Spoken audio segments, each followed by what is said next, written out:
In his concluding edition of Where the Action Is, Channel 7's John Gross profiles free press photographer Mary Schroeder.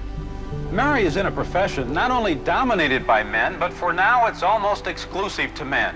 On a national basis, less than 5% of the sports photographers are women, and Mary is the only female in the country that is the sports photographer at a major market newspaper.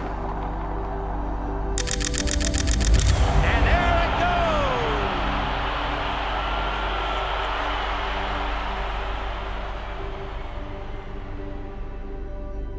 Since age 9, I knew I always wanted to be a photographer, and I fell in love with it, and I've never looked back. It's a sense of discovery, and that's what I do. I discover the world around me.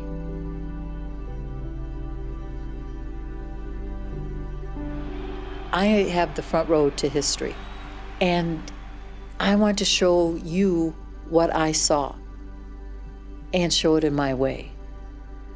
And that's my voice.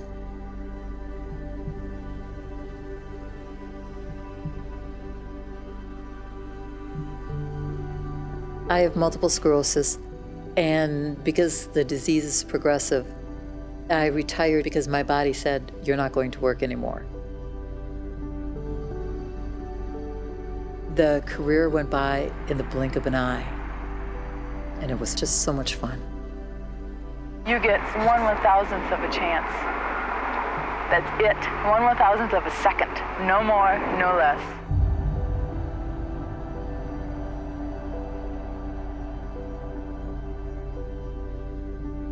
Every article I read was that women could not work for newspapers, especially as a photographer. But that didn't stop me, because that's what I really wanted to do.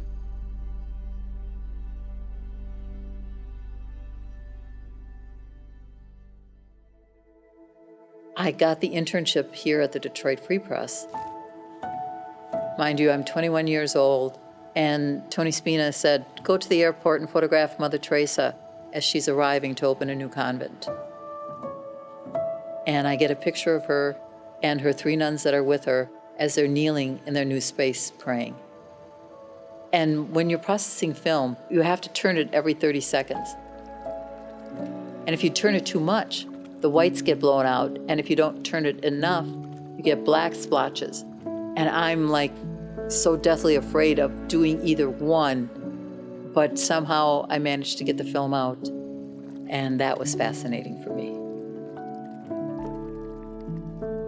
I never knew where I was going to be or what I was going to be doing. I covered spring training, and I could be photographing the Everglades, and that afternoon I would be covering baseball.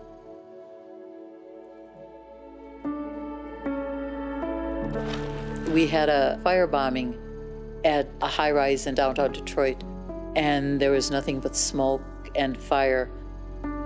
We got up to the roof and photographed the perpetrator and his brother, who was a Detroit cop, holding him there. And we were up there before the police were up there.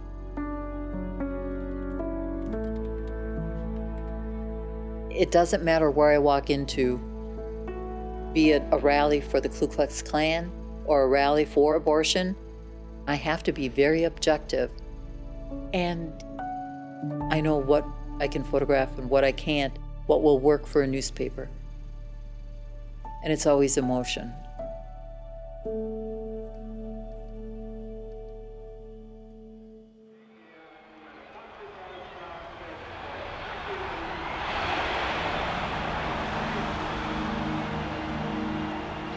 I was named sports photographer in 1983, meaning I covered all the major sports and I was responsible for it.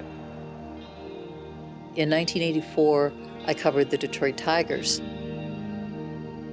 I covered Jack Morris when he tossed his no-hitter against the Chicago White Sox at the beginning of the season.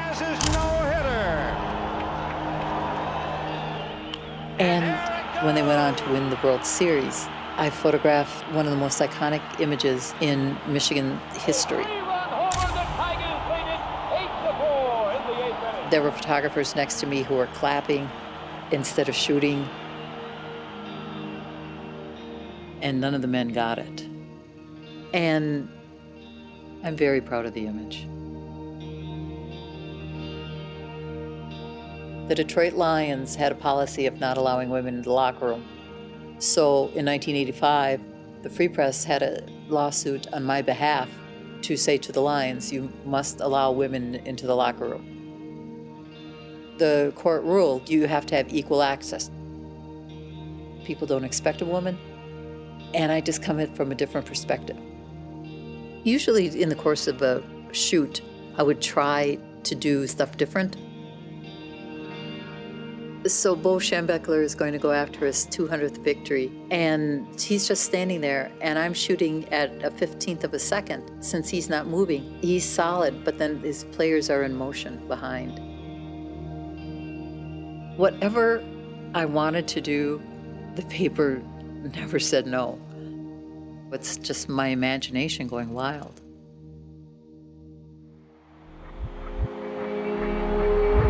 You have to stop the action of sports.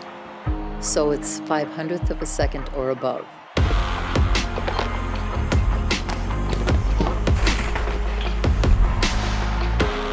A picture is immediate. It's one thing to describe it in words, but another thing to see it as it's actually happening. I have to be there. A reporter can phone it in.